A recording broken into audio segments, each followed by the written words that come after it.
Hi, I'm Nate the Bias User, and today I'm going to be reviewing this Samia album, Honey. Samia is easily becoming a worth keeping an eye out for folk artist, just due to her vocal range. But it was also nice to hear a low-key folk feel while only having an oily synth and a few rising effects on the album's intro, Kill Her Freak Out, where there were even a little bit of sprinkling acoustic play later in the track. But other than that, there isn't much instruments of the folk norm. Something interesting, but I still didn't have much deep enjoyment for what the synth was going through or the synth itself. But it's not like the two more folk-like tracks afterwards show any superiority. I could praise the instrumental and vocal chemistry on Charm You, but I also won't disacknowledge its every other folk instrumental. Wasn't crazy about the piano play on Pink Balloon either, but I liked how you could hear the piano keys pushing, making this cut feel more like a live experience than it is. And after this, we got a few tracks I liked completely. Mad at Me was a fun folk and dance pop combo where the danceable drums sounded great, and I was loving its sound of a ukulele slithering its way in the mix, teasing a piece that isn't always there, but when it is, it feels like it belongs. Sea Lions was 5 minutes long, but still worked. It's a track that pays off.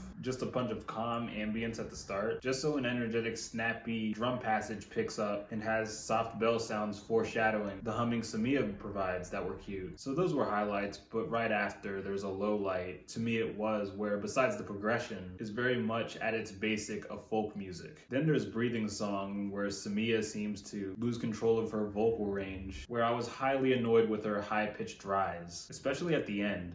Crazy unnecessary. To continue complaining about her singing, that is still good for the most part, I was divided on Amelia, where she was fun and catchy on certain parts, much like everything else on this thing, but there were moments where she was sounding high, even for a track that's as expressive as this one. But before we get here, there is another highlight, the title track, where she's showing catchy repetition in its fun Roam Around the Forest instrumental. But I love this track the most when it progresses into very deep male vocals joining in the established group, and it gets powerful in the rise of loudness. Overall, I had to pick out a few tracks that blew me away completely, and the bunch of cuts that had its qualities, but a few things underwhelmed it. And while I still think they're great, hopefully Samia could perfect her singing in the future. But even with my issues on Honey, there was still more stuff I found good than unbearable. I'm gonna give this album a 6 out of 10, and please like and subscribe. And if you're still interested, check out my other videos.